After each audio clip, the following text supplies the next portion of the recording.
Hey guys, welcome back. In this video, we are talking about how AI gives a AMC price target, the short sellers waiting, how even more shares are bought, and many more in this video. First, we're taking a look at this. AMC's price is deeply wrong. With the added value from HYMC sale and debt restructuring, we added 200 million to our bottom line. There was value added to the share price. At worst, the price movement should have been mute. So by now, I believe that everyone knows AMC is extremely undervalued and that it's priced wrong. Now, everyone will have different conclusion in terms of what AMC's price should be, especially with everything that's going on recently, but we know that it's undervalued. When you take a look at this particular post, what ChatGPT has said, given the assessment based on their financials, you can see it's talking about $18 to $32 per share. Now, bear in mind that there are two things that you need to look at firstly here. Firstly, this is not hype. This is purely based on financial math. But then secondly, it's also talking about the fundamental fair value if restructuring succeeds. So this is what we talked about with how AMC is doing every step and every move they can to put themselves in a better position, to really try and increase their value. And so we even looking at ChatGPT talking about how AMC should be 18 to 32x and of course even higher. Now, remember, it's talking about here strictly not hype, and the fact is purely based on financial math. So the number will differ from this when we do see AMC price go up, because you've got to account for whether you want to call it hype or just the whole FOMO, the sentiment, the psychological aspect of the stock market as well. So we know that AMC firstly should be based at $32, but secondly, even higher than that. You can see the ChatGPT proceeds to then also say, if you want, I can also calculate the price if a full short squeeze occurs with 120 million shares needing to cover. That scenario gets explosive very fast. What's interesting about this is how ChatGPT is already realizing how quickly and how high AMC's price can climb. But not only that, it's only accounting for the 120 million shares that is needed to cover. We know that the number is obviously higher than that. But the very fact that ChatGPT is already saying that the price will go a lot higher with 120 million shares, you can only imagine how high AMC will truly go when we talk about all the billions of shares that has been created, but also needs to be covered as well. Furthermore, we have to realize this is what we talked about with how AMC is improving, how we know that AMC is undervalued. Because 6 weeks ago, Adam Aron made this post, which we have talked about. Now, some of the things that we can take away from this is that AMC isn't waiting, AMC is innovating, AMC is executing. Imaginative strategy is already in motion, box office climbing in 2026, let the good times roll. And so we have to know what Adam Aron was doing, what he was doing last year, the year before that, but also what he's going to be doing this year and forward as well. And we've already seen the improvements that he's obviously taking. We've seen the moves that he's taking and the investments that he will be making as well. We've already seen how the high growth investments have turned out, which I want to talk about that later on as well. But we can see how infrastructural investments will also have a great yield as well. We already talked about premium screens yield better revenue, and AMC this year is expanding on their premium screens. So you have to realize how well AMC can get. And now some particular way to phrase this. Now, again, this is from this particular user, Johnny, who says this paraphrasing. What Adam Aron was saying with this paragraph is that I know the price is shorted and taking very low due to short sellers. I want to tell you guys to understand and see it, but my advisors won't allow me to because it can make things worse. But rest assured, we aren't sitting idle around that. Rather, we are aggressively working on improving the value of AMC by many different metrics. So I think that this is something that's obviously very, very true. Now, yes, this is not what Adam Aron has said, but actually, if you take a look at some of the things that this guy have said, these are things we've seen Adam Aron actually talk about in the past before, but it's all in pieces. Firstly, we talked about how Adam Aron in the past have said he can't talk about particular points. Now, we also talked about the things that he has signed that he's not allowed to say as well, which is a different situation, but it also goes along the lines with what he's not allowed to say because of the rules that are implied.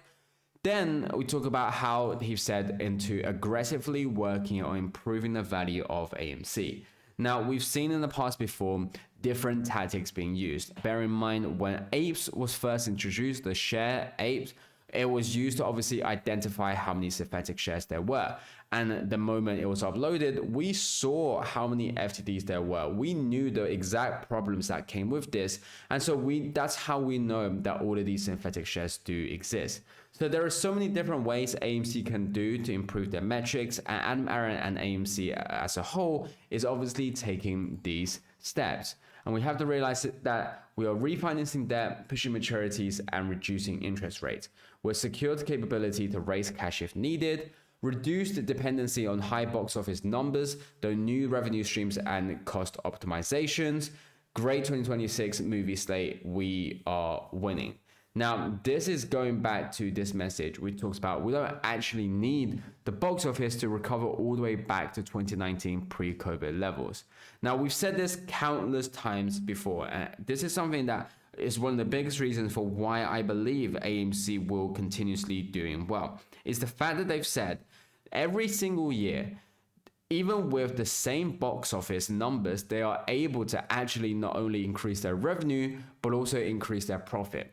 So even if we were to see the box office numbers go down, as long as it isn't something ridiculous like 30, 40, 50% difference from last year, AMC is still able to match the revenue, match the profit from last year, even if we were to see a decrease. Now, when you look at what's actually happening, the box office is not only not decreasing, but increasing, along with how AMC is improving. You understand how big of a company they can get and how efficient they are. And you can even see, let's look at the AMC Investor Connect, which is comprised of both registered and beneficial shareholders. December 31st, 2023, there are approximately 1.2. December 31st, 2024, approximately 1.5. And then as of December 31st, 2025, there are approximately 1.8 million global members. Wait a second, when we all told AMC shareholders were selling, not buying, which added to the drop in the value of the stock. And this is just once again to showcase you guys about the fake price discovery of AMC, about all of these media articles who are trying to say that investors have left, that apes have left, when it's clearly not the case, because we see it from here. We see what's going on. We see how apes are buying. We see how apes have not sold. And this is just the proof of that, because not only is our number not going down, but it's going up. If the number was staying stagnant, you will know that apes never left, but they also never bought. But the very fact the numbers are going up, you know that apes have never left, but are also buying as well. And that's a very important thing to understand. Another thing is understanding that other theaters are adopting AMC initiatives like selling popcorn buckets, merch, and benefiting from our theatrical release of concerts. It has shown AMC is vital to the movie theater culture and is the leader in the industry. We survived the COVID shutdown and are a superior company. Bear in mind, people laughed at the decisions that AMC decided to take, only for them to realize that AMC done extremely well with it. And not only that, it seems to look like that AMC is the pioneer of the industry. And so we have to realize how well AMC really is. Now, as always, I want to keep it as unbiased as possible. I don't want this to make it look like I'm praising AMC, because we have talked about how there are areas AMC needs to improve. But this is to talk about all these articles who are blindly saying that AMC is doing bad, that AMC has not done anything, when clearly we've seen what they have done, what they have been doing, and what they will do. And so that's a very important takeaway point. Furthermore, this is the big reason for why this whole thing has gone on for so long, because short sellers have been waiting it out on their short position against AMC and GME. The market regulators have been helping them waiting it out by issuing no action letters, easing margin requirements, and allowing dark pool abuse of these stocks to exhaust retail shareholders. Because short squeezes only become catastrophic when the system removes the ability to survive through time. So that's what they've been doing. We've seen how these guys have been financing their short positions for a very long time. We've seen how they're trying to avoid all of these costs. It's why they've been allowed to create all of these synthetics. They've been getting away with all of these things. But you have to realize that yes, they do have time, but so do the apes. And every single year, it's eating to hundreds of millions, if not billions of dollars. And the fact that they are willing to be paying billions of dollars to keep AMC and GME down only shows how much money is at stake. You can even see here, if Travis used OpenClaw AI web script data on AMC, and the result is talking about how AMC is influenced by heavy frequency algos over-the-counter swaps that are being used to hide short interest. And this is just what we're talking about with how they're obviously hiding the real price discovery of AMC. Now, another big thing, and going on about how shorts are waiting, is that one of the things they're trying to combat, they're trying to hedge, is by buying into shares. Virtue, one of the short sellers of AMC and GME, just bought 86,000 shares of AMC, or rather GME, sorry. And once again, for a company who are always adamant on shorting GME, on talking about GME's overvalued, why are they then buying shares of GME? The very fact that we're also seeing over $10 million in GME FTDs, which the closing deadline is this week, it just showcases furthermore what is happening within this. And once again, is why we talked about how regulations need to, of course, do more things. Another indications of manipulation is how this GameStop shitcoin runs at the same time the Federal Reserve injects cash to support the financial system for GME settlement stress again. And it really just becomes ridiculous at some point. It really just makes us wonder what's actually going on behind the scenes. And we know about the tokens that are, of course, being used. Now, talking about HYMC, something we talked about earlier in the video, Sprott Eric has bought more shares of HYMC. Now, this is something that obviously is talking about the confidence within the market. So this is, of course, very, very good. But not only that, is that imagine the value of HYMC at 6K gold, 7K, 8K, 9K, at $100 silver, 125, 150, etc. You have to realize that Hycroft is having a big supply of silver and gold, and it is extremely undervalued right now to what it is. And we are seeing the commodity market going up. So it's only going to talk about how Hycroft will reflect in that as well. You can see people have been missing one of the easiest trades of all time with Hycroft mining, one of the largest silver mines in the United States. It's being backed by Eric Sprott, who's a Canadian billionaire and one of the biggest names in precious metal investing.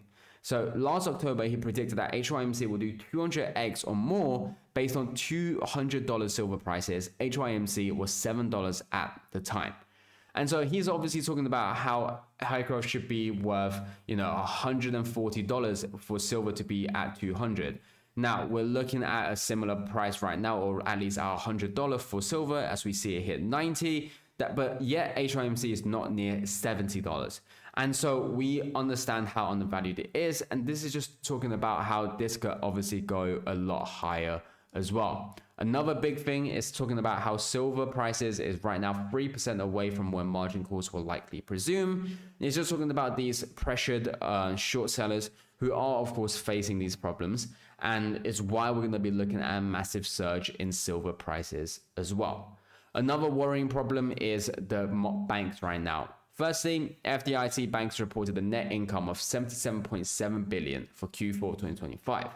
However, what is failed to being widely reported is the fact they have a $300+ billion deficit in unrealized investment losses.